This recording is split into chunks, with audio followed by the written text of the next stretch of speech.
Hello again. Thank you very much for joining me here on Movie Ninja. I am just getting over my long winter's nap. It's 2023 now, so I'm continuing with my Willow recap and review. So, this episode, we just got out of Nakmar in episode 4, and now we are into the Wildwood. So, in this episode, there's a lot of focus on the character of Jade. They go after escaping. Okay, I apologize. There's, and I will try to be a bit more abbreviated with this episode than others. So, this episode starts out with our party. The fellowship, the gang, whatever you want to call them. They are escaping the Gales, particularly the witch and the giant. Now, the witch, she is the shapeshifter. She transforms into the giant vulture, and the giant. Need I say more?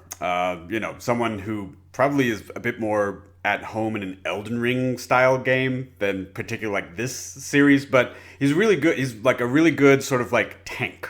Anyways, but those two Gales, we have not seen the other two in the immediate time frame, so that like they're off undoubtedly, cooking up something, horrible for our heroes like later. Anyways, so after being constantly attacked by the Gales, the party now sees one of the few ways to maybe give them a bit of a temporary escape is to go through the Wildwood. It's like an enchanted forest. They mentioned that there's the possibility of if you go into this forest, you might not come out because it has a very ethereal, sort of spell-binding sort of like nature to it.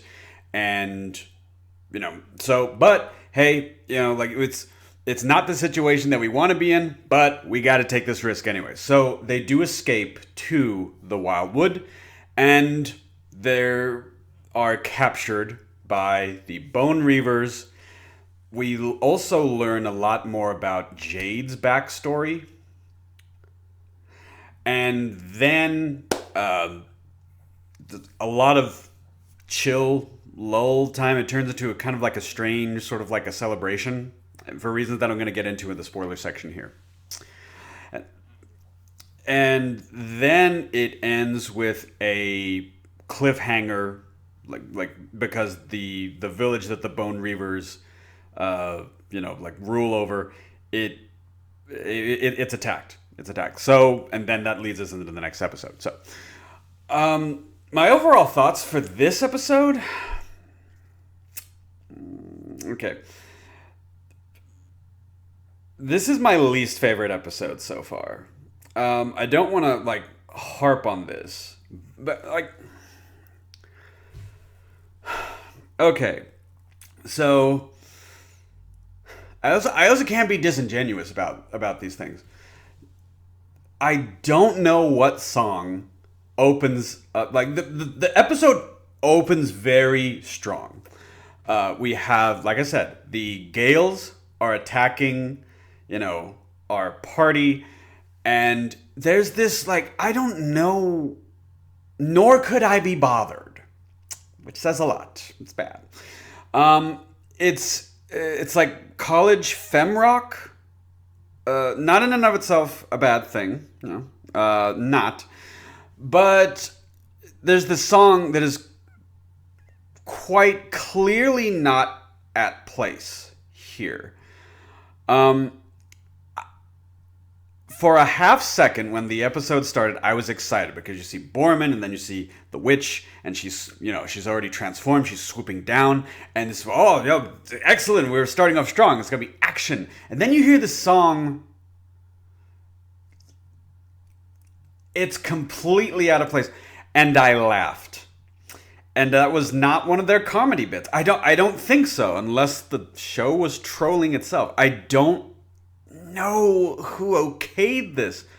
Now, there have been some complaints by some really bad faith sort of reviewers that are just nitpicking absolutely everything that they don't like. The episodes thus far, they've only really had contemporary, sort of modernish music as the closeout with the credits, which is just that's fine. Okay, that for what it is, that's fine. Because there's not too much of a time for that to sort of like feel like it's kind of rubbing the wrong way against like the scene. One of the things that I really love and I pay attention to are soundtracks when it's like it's a movie or it's a TV show. With regards to this music choice, once again, it's kind of like it has an up tempo. It's kind of quick. So in terms of action, like an action scene, the tempo is kind of where some of the action happens. Like one could make a very, very laborious, strained argument. Oh no, this song begins here. And then I would listen to that argument respectively, and I would say no. Absolutely not. Also, with this particular action scene, I shouldn't be laughing.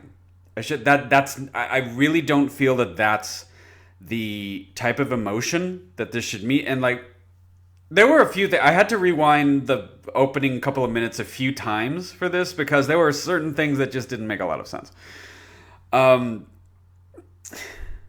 you know what? Life gives you lemons, make lemonade. I will say that, like, okay, I wasn't bored. You know, you can be a lot of things, as many people have heard me say. You know, over the course of this channel's life, you can be many things. You cannot be boring. I was amused and confused as to like why this music selection was made, but it was not a deal breaker. I still wanted to find out how, you know, the episode progressed. And then we were given this prospect of sort of, you know, like Mirkwood or Enchanted Forest, something like that is really going to test out the party in new ways. And I was geared up as like, okay, maybe this is going to be a bit more surreal. You know, maybe it's going to be surreal, dreamlike, maybe, you know.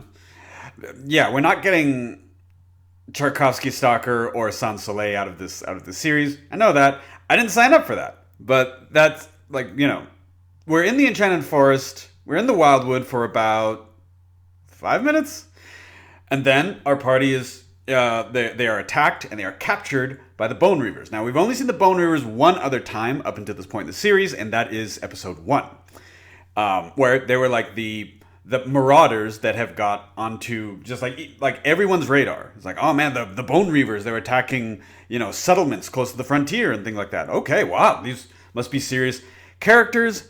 And yeah, they have Stormtrooper syndrome.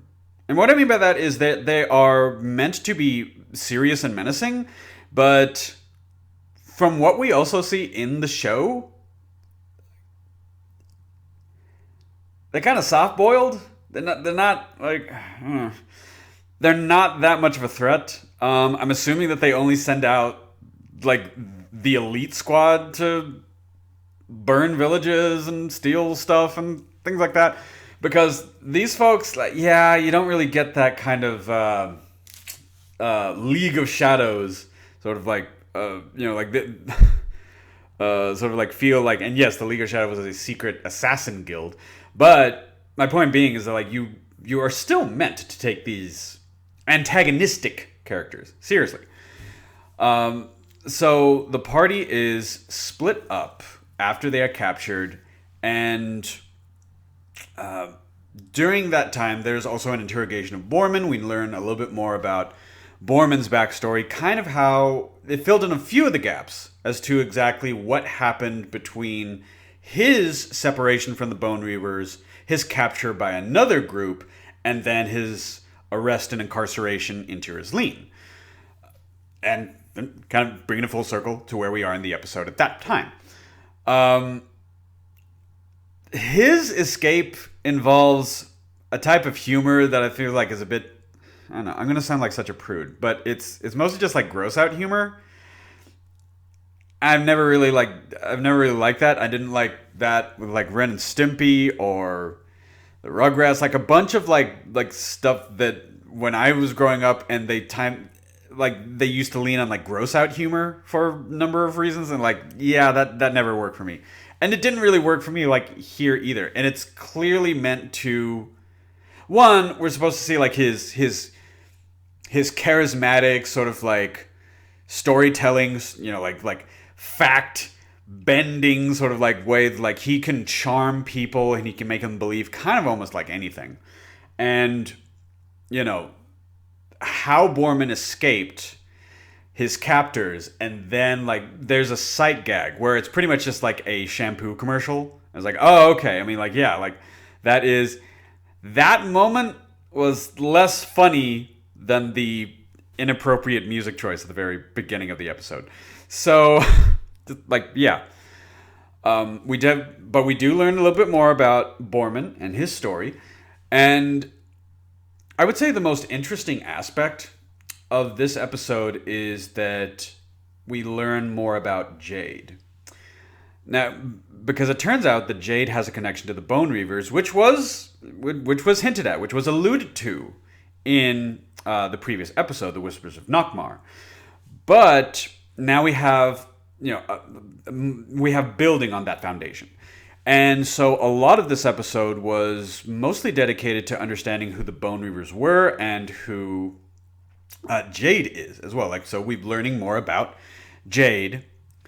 And Jade is one of their number. Jade is one of their number. Particularly, she is a direct relative to the chieftain of the Bone Reavers, Scorpia. And then it just turns into kind of like a chill session. Like we started out quick and strong, a little off balance, but we started out quick and strong. Then we kind of like took a dip in the momentum, and then the episode just decided to not move at all. Like it was just like a chill day, and that's not necessarily a good thing. A few minutes ago, y'all heard me say like you can be a lot of things, but you can't be boring. Yeah, like for like 2/3 of this episode, I was just bored. We learn a lot more about Jade. There's a bit more of an openness about how Kit feels towards Jade, and I kind of feel bad for Jade. Like Laura Dannon actually has a really good line in here. Like, I feel sorry for her because she loves someone who can never love her back. And she doesn't say that because, oh, well, she's the princess and she's supposed to get married to somebody else or something like that. Yeah, because royalty has never had, like, trysts or affairs or anything like that. Like, what? No. Royalty is always faithful to their marriage oaths. Anyways, okay, fine. That was sarcasm for those who didn't pick up on that. But also, Kit sucks. Okay, I would like to be more eloquent about that. But, like, Elora Danan, like, hints at, not just like, oh, it's not just because of your station that you two can't be together. She's meant to be a knight and a soldier, and you are meant to be, a ruling member of some royal household. No, you're not capable of a healthy long-term relationship. Not just because you're being dishonest with yourself, which is, like, really weird because, like, yeah, and other characters, like, mention this too, like, oh, like, Kit, you didn't know that you two were a thing? Like, it's obvious to, like, a lot of people. But I don't know. What Elora Danan is hinting at is this, like, you are not capable of having a healthy relationship. Not just, like, with Jade, but probably with, like, anyone. Because she is just so abrasive, obnoxious, spoiled, privileged, asinine.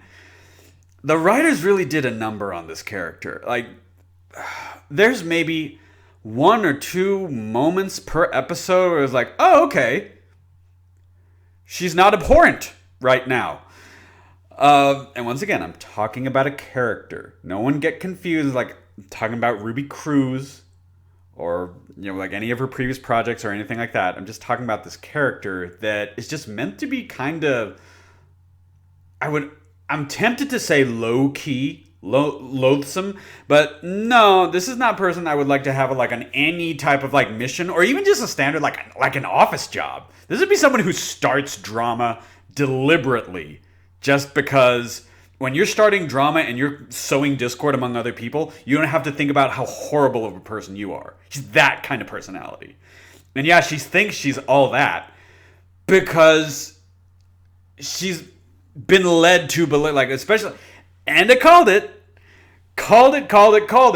Like, it was revealed that whenever, like, because she thought, oh yeah, I'm such a good warrior. Like, I beat Jade every single time that we spar and like that. But it's obvious that, oh, okay, the reason that this is happening is because I'm a princess and she's been using kitty gloves whenever we actually practice our martial arts. I'm not the best in the kingdom? Like, no, you're not. Like, and like, yeah, because in the battles that we've seen her, maybe she's kind of capable for part of the battle, but most of it has been carried by Willow, Borman, or Jade. Like any of the fights that we've seen thus far. And we have Alora Dannon a little bit, kind of like, using her magic passively up until this point.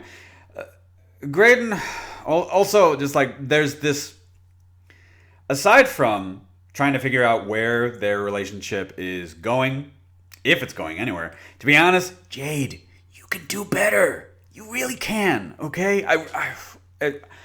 I know that they're gonna try to like, just like, okay, like, Kit has feelings for Jade, so they have to end up there like, oh, okay, like,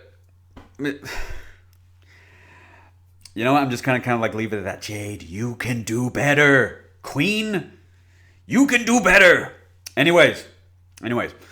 So, but aside from that, aside from the relationship nonsense, we get more about her story. We learn more about General Kale from the original film, and her Jade's story is also like not. It's weird that this episode just amounts to kind of like confusing and sometimes boring for me. Like, Jade is my second favorite character. Like so far, Jade is my second or third, because you got Willow, you got Borman, you got Jade, and those are my favorite characters so far. I'll leave numeric ranking out of it for like right now. But those are like my three favorite characters, and this is mostly a Jade episode, but for some reason it still felt kind of meh. And it's mostly because it's just like, I understand what it was. We had a very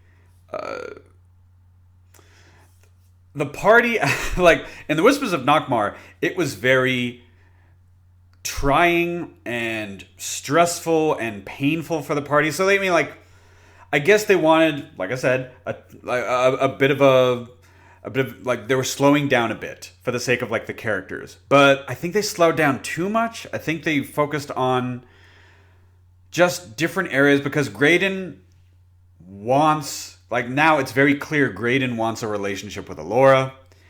There's. And Willow tells him, like, okay, she's meant to save the world. She doesn't really have a time for a relationship with anybody right now, Prince, okay? So just put that aside. Put that on the back burner.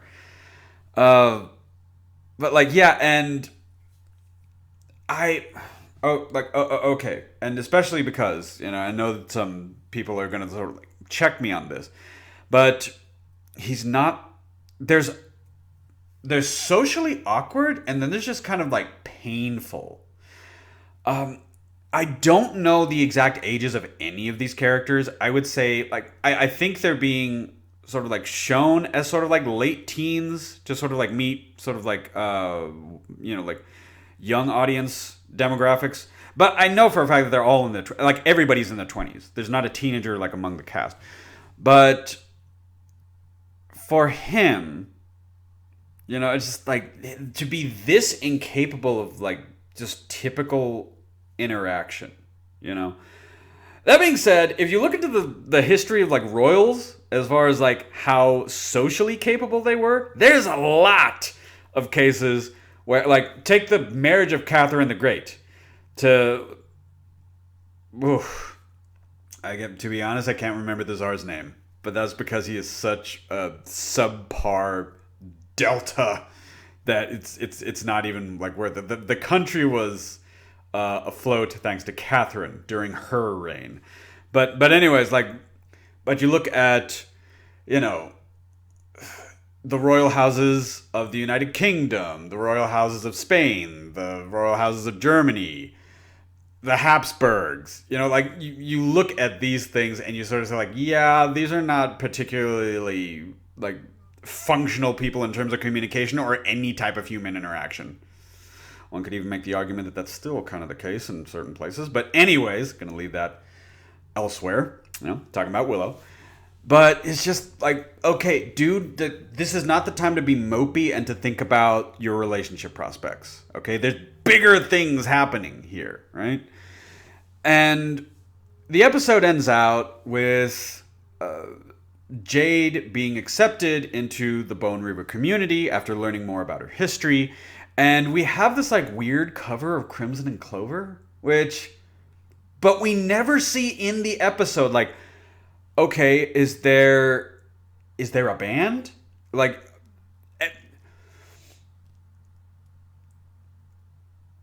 and I've talked about this before. But, like, okay, music selection. Also, the difference between, in terms of music, diegetic versus non-diegetic. Movie Ninja, what are you talking about? Okay, so you're going to learn a few terms, just very, very simplified, very, very brief. But diegetic recording or diegetic music or diegetic anything is referring to ambient noise or, you know, music that is happening in the scene. In Saturday Night Fever, all of the disco music, yeah, it doubled perfectly as the soundtrack, but it's because they were always going to discos and you heard and, like, you know, saw John Travolta dancing with that music, that's still diegetic. It's diegetic. It's in place. There is an origin for it in the scene. People are just on a boardwalk and you hear music and, oh, look at that. It's a band. The band is playing, like, you know, like off to the side, like on the boardwalk. Most like soundtrack selections are non-diegetic, which means that they are happening outside of the characters, outside of the mise en scène, outside of the characters and the events in the scene in and of itself. For anybody who likes romances, yeah, most of the time the characters can't hear what we're hearing as far as, like, you know, like romantic, like music and things like that. So that's non-diegetic. We don't see the source of this Crimson and Clover cover. And so, like, which, like, leads me to believe that there are these people, like, they are slow dancing to nothing. Because we don't see any band at all. And so that's just a very weird creative choice. So, like anyways, it was just, for me, it was too slow of a pace. There were certain creative choices that really didn't work for me. And, yeah, I mean, this episode didn't work for me. But, you know, because, like, I will say this. They still had a good cliffhanger ending. So, you know, like, it does pick up a little bit. You know, it's like, okay, like, yes, tell me what happens, like, next. Okay, good. I would say this, like, especially because I'm someone that tries to see, like, okay, see good and bad. Like, as I mentioned in the beginning of this, I said it was going to be short. Oh, well, I just kind of started going and just, yeah, it happens, folks. So you're a champ if you're still along for the ride with me on this one. Just, I would say that there is a funny aspect of, like, you know what? What song from the late 80s, early 90s, or early 2000s can I put at the front end of this? And it makes just about as much sense. And I had a fun time, like, I just put, like, on my Bluetooth, like, speaker, muting the screen, putting on a Bluetooth speaker, and put like Mbop from Hanson, Kids in America by Kim Wilde, and The Middle by Jimmy Eat World. Oddly enough, as far as like using hipster logic, Jimmy Eat World, well, like all those songs that I picked, Jimmy Eat World works the best for some reason. I'm going to use hipster logic. It works because it's ironic and it's out of place. It's like, no. Okay, but yeah, it's just like you know what? Let me try to pair up any other song from like 3 decades to see like how it fits here. You know. Also, Willow has a flamethrower. It's like, what? But apparently the flamethrower is a one-hitter. Because he uses it to fend off the witch when she's in her transform state, and he just engulfs her in flame. Borman asks, "Hey, what's that thing?" And Willow's, "Don't worry about it. I'm not worried. That seems like a very advantageous tool. Where'd you get it, and why have you not been using it?" And they don't use it for the remainder of the episode. I have a bad feeling that they're never going to use it. So it's just going to be one of those things like that you never see ever again. Like, and I don't know if there's a phrase or a term for this, but you see it a lot in all types of fiction. You have this like episode where an amazing specialty item or like a tool is showcased for one episode and is never brought up again, ever. So yeah, I don't. This episode also highlights a certain other weakness that I felt kind of in twinges here and there, and it's just like some of the editing seems very rushed. So there are certain instances where continuity is difficult, and well, I don't understand how certain scenes connect to each other, and that is really important in editing.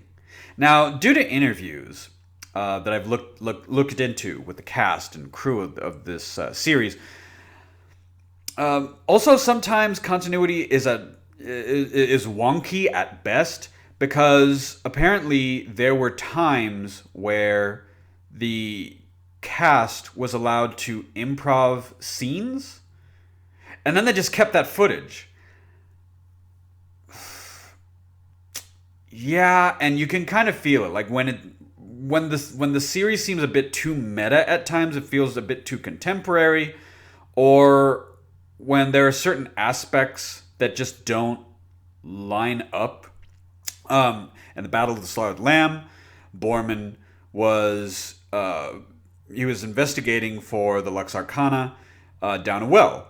And then some creepy crawlies in the cave that they were exploring came out of nowhere, and then he just kind of teleported out of it. We just don't see how he got back out.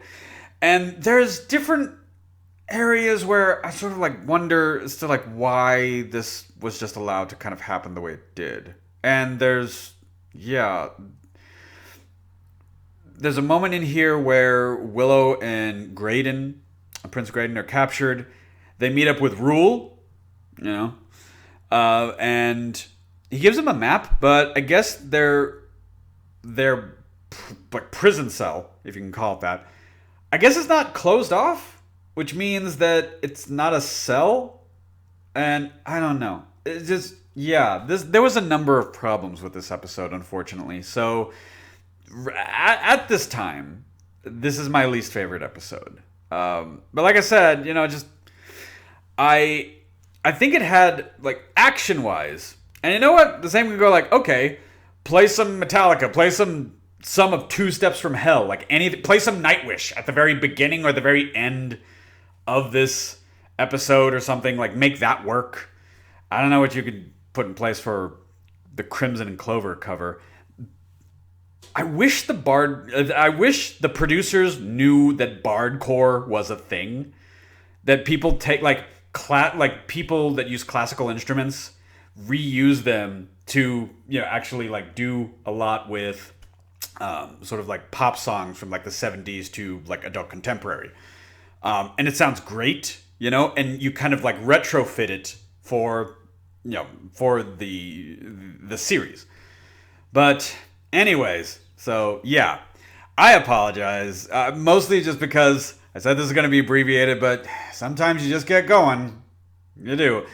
Especially when things don't work. And for me, this episode did not work. This is probably like the low point, unfortunately. But, like I said, I did see the following episode. So that review will also be coming out here real quick. So, yeah. But overall, just like this was not... Like I said, I'm not going to be disingenuous. I like the series like up to this episode. And then this episode was like, wow, this was... In D&D terms, this would be considered like Willow needs to get those spell slots back. Everybody needs to recover. You need a recovery of some kind. You can't always be fighting monsters or bandits or things like that. But I felt that, the Battle of the Solid Lamb and the Whispers of Nockmaar were really good paced episodes.